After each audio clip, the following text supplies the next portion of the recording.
Hello, it's Donovan with Lubix Cube, and I'm going to show some tips and tricks that I use for assembling the ultimate Lubix GuHong, and I'll kind of start from the beginning. So the first part of it is going to be the assembly of the pieces. So that's only just two parts, the edges and the corners. So the edges will come in these two halves, and all it takes to actually put these guys together is to grab the little teeth, give them a nice squeeze, and then that's all it takes to get the edges together. The next piece will be corners. The corners are going to be made up of three of these equal little flange pieces here. What holds those together is actually these little star bits, and if you look there, you'll see that there is a little vertical tab on one side of that, so nothing on that side, little tab on this side. So when you actually go to put these guys together, you're going to point the tabs towards each other. So you grab one piece, and I point the tab pointing down, so you can see that there. Grab the other one, and I point that tab going up. So I just put that on one of the corner pieces.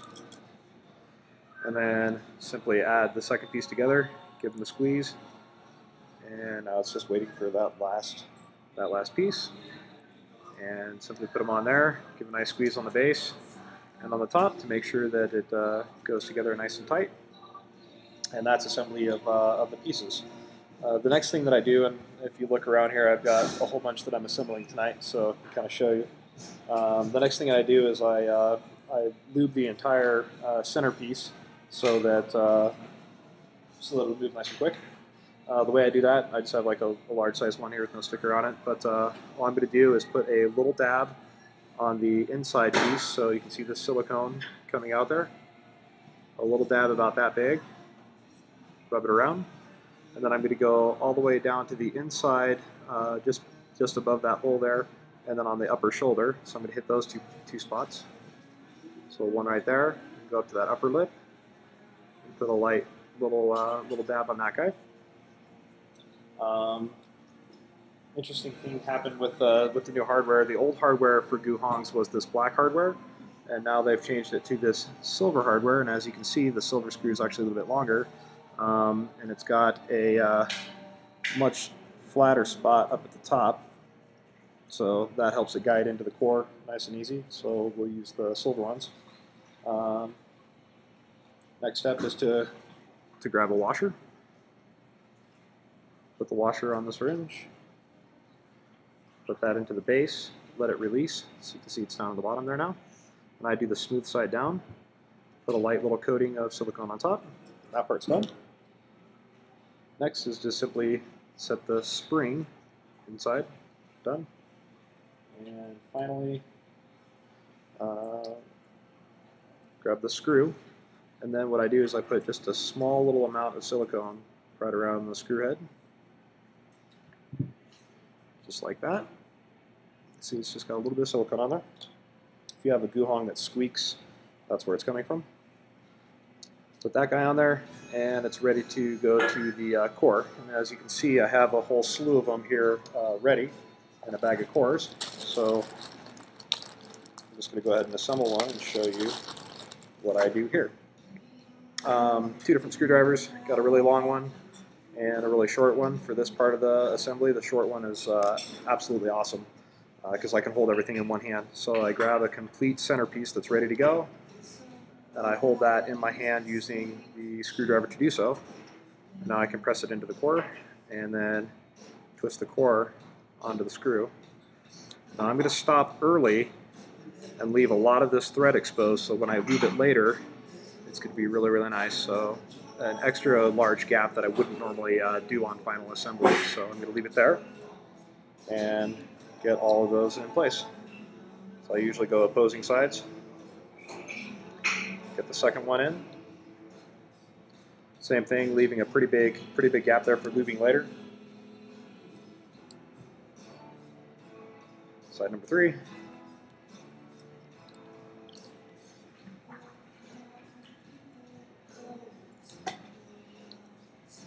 And you can see how nice and far these guys will screw in just because of the length of these this new hardware. Makes it really, really nice. They tend to thread in nice and straight,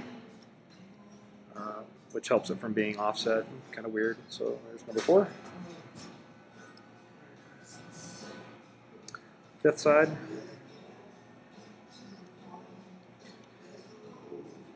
I'm just holding the tool in place and moving this guy around it. So there's number 5. And finally, side number 6. And leaving a nice big gap on that one as well. Now for lubing, what I'm going to do is I'm going to hold this in one hand and I'm going to actually pull. Let's see if I can get a good angle here. I'm going to pull this open so that I can expose the screw. So when I go to actually lube it, I'm going to put a dab on the screw itself. And then before I let the screw actually close, I'm going to keep it pulled apart. I'm going to start spinning it and then slowly let the piece close together. And what that does is let the material work inside of the centerpiece rather than getting pushed out of the centerpiece.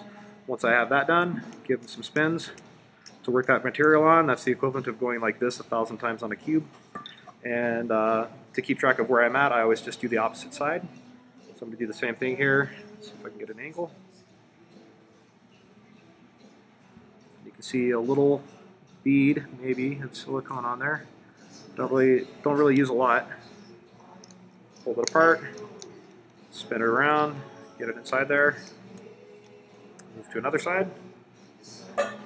Pull the piece apart to get it right onto the screw. And that's the reason why I've left it loose, is so that I can make sure that the material works onto that screw and up into that inner wall. Opposite side. Give it some spins. And finally, just looking for the last 2 that I haven't done yet. So there's one here. Little dab on there. And it's a little bit smaller than a BB. I don't use an excessive amount. Let's see if I can get it visible on the screen there. So that's about the size of the little bead that I put on there. It's just about the width of the thread itself. So it's smaller than like a BB, like I said. So once that's done, that'll spin really, really quick, really, really nice. It's not under any sort of a load right now, which makes it good. Next that I want to do is I'm actually going to do a kind of a preliminary adjust on my tensions. And on the GuHong, what I found is that it's going to be pretty close to right there, if you can see. So it's a pretty small amount. I would say that if you were to take a penny, you could put a penny in between the core and the actual shoulder, but that's about it. You do that on all 6 sides.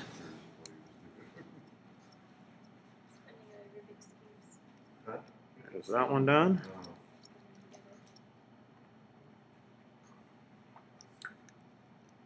The opposite side. And the reason why this is important is that you can have the same gap, but you can have it offset from the actual center. Meaning that once you have all the pieces in, you could actually have this shifted over. If you have one side really loose and one side really tight, it'll still be the same gap, but it's no longer at the center of the core.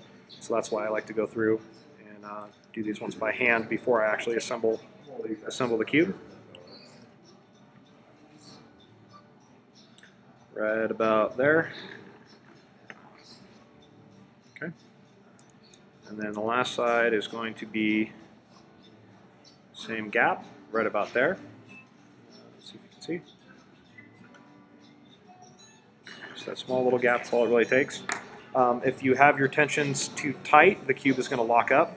If you have your tensions too loose, it's going to pop.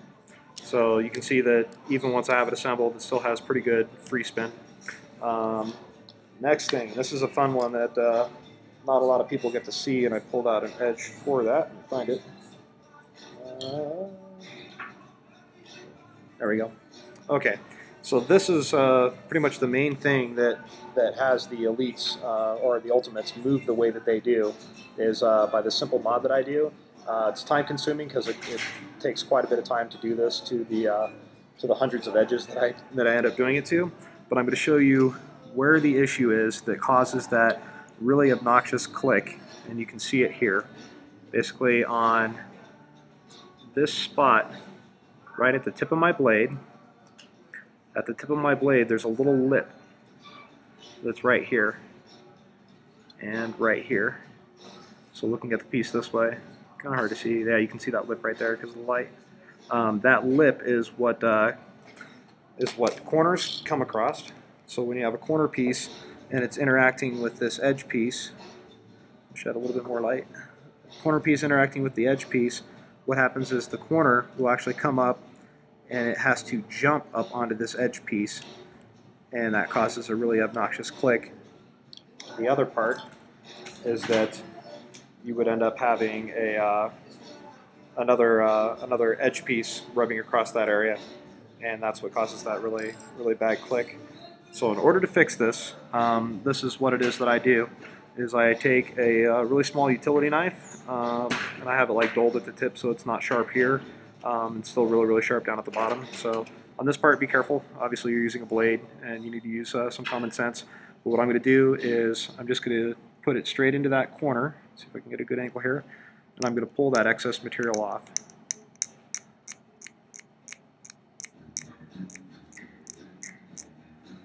Okay, when that side is done, you're going to see that now it is a smooth ramp that leads up to that piece. It's looking a little bit grainy on my video here, so hopefully it'll be nice and visible compared to the side that hasn't been done. You should be able to see a lip on there. You can see that little line. So that's what I'm taking off.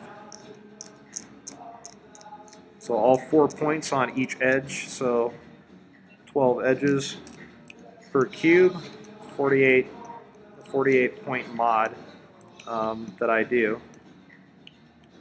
It's really subtle. I'm not trying to reshape the piece aggressively. I'm just trying to take that excess off of there. So that's what it looks like. And if you open up an ultimate Lubix GuHong, that's what it is that you're going to see on every single piece, because I do that to every cube that I send out. And then over here, you can see I have just a huge pile of pieces that have been done. So next step is actually getting into the assembly. There's no modifications that I do to the corners. It doesn't need it. So all of these have already been edge modded. And here's just a simple way to actually put the cube together. So I start with 2 edges, and then get those held together with the corner. Add another edge, that's locked in place. Put another edge in another corner. Lock it in place with another edge. Throw one more edge down here. Corner. Lock one of those in with an edge, and now I use this as a free space to make the rest of the assembly kind of easy, so I leave one piece out there. So from here, I'm going to use that, put in an edge, corner, and just alternate around the cube. Edge and corner, edge, until I get to here. So this is kind of the steps that I take. The next thing I'm going to do is actually lube an edge piece before I actually get any further. I just found that this is cleaner to do. And I lube it a little bit differently than my original videos, and I'm just going to show you where and how much lube that I'm using. So what I'm going to do is I'm actually, there's a lot of piece interaction that takes place right here on that edge. So what I do is I'm going to put a bit of silicone straight across this area right here, and this is how much I've been using.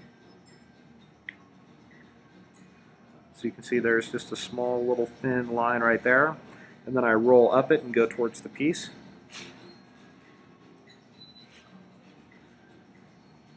So that's how much silicone I'm using when I actually put these together, is right there. I take the silicone and I put it facing down. I just click that into place. That way all this is clean. When I'm putting the rest of the pieces in, I'm not moving the material around in areas that I'm not expecting. Put in a corner. Put in a corner, and then what I like to do is underneath the center pieces, obviously there's going to be a lot of rubbing in this area. So what I do is I want to make sure that I get some silicone that's going to be able to work up into that area. So what I do is there's a corner piece, and if you look way down deep right there, you can see the shoulder part of that corner piece. And I'm going to put a little silicone just on that, and that will work itself around. And as you can see, maybe it's really not a lot of silicone, so I do that.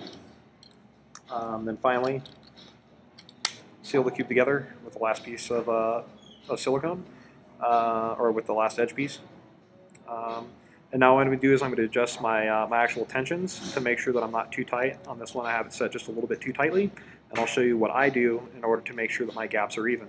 Now I know that I'm pretty close on all of them, and then what I can do is I can actually use that inner piece on each side as a gauge to eyeball it to see how close I'm going to be. And usually what I do, just for speed, is I know what gap I'm looking for in there, so I'm just going to kind of adjust all of them as needed, kind of eyeballing it. Okay, so once I've eyeballed it, now what I want to do is I want to make sure that each side has the same sort of a gap, and this is the best way that I found to do that, to make sure that everything is plumb and stable. So I put the cube on a table, and I turn a layer to 45. Now what I'm going to do is I'm going to pull up on this layer, and I can see exactly how much flex it has. And then what I do is spin the cube and actually compare it to each side. So on this side, I have a lot more than I need as far as that flex, so I'm going to tighten this side down. Still a little bit too much, and you can just kind of fine-tune that gap on each side just by turning it to 45. That's just making sure that everything stays plumb. And I'm holding on to the center pieces where the center caps will go, and I'm actually pushing down on the cube as I pull up on this part, and that lets me know what the gap is going to be. I found this to be a really reliable way in order to gauge what the gap is going to be. And I do this to every cube that I send out, as well as my personal cubes. Give it a one check. A little bit tight, loose on this side, tight on this side.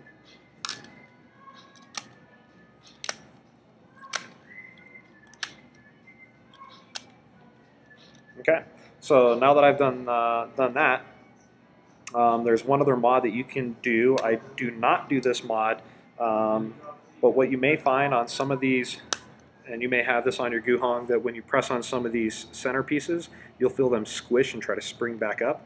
I can show you what's happening that's causing that to take place on pretty much any given piece. So on this, rather than using my utility blade, I actually just use a pocket knife.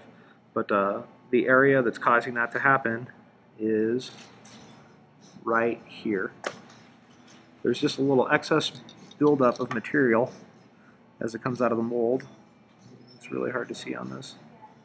So I can get an angle where the light will hit it. I can only hope. Maybe right there. But you can see that little excess buildup of material just along that lip. Let's see if I can find a really bad piece. Got 1,000 edge caps over here. Yeah, this one has almost a mountain size one. Yeah, you can totally see it right there on this one. So it's that extra buildup of material that's right here. So what I'm going to do is I'm going to take the blade and I'm going to put it at this angle to that area. And I'm just going to scrape that off. And that's just a really, really simple thing, and that will keep your center caps from wanting to kind of squish off.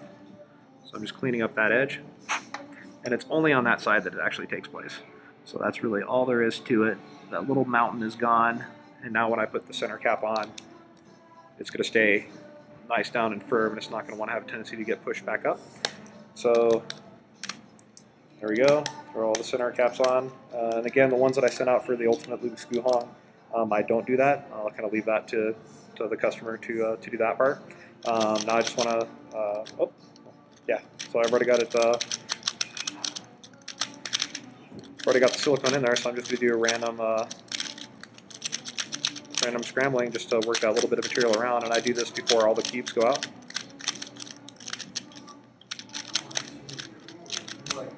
H-perms, kind of a nice thing for that. Unless you're Cameron or someone like that and have a sick Z-perm.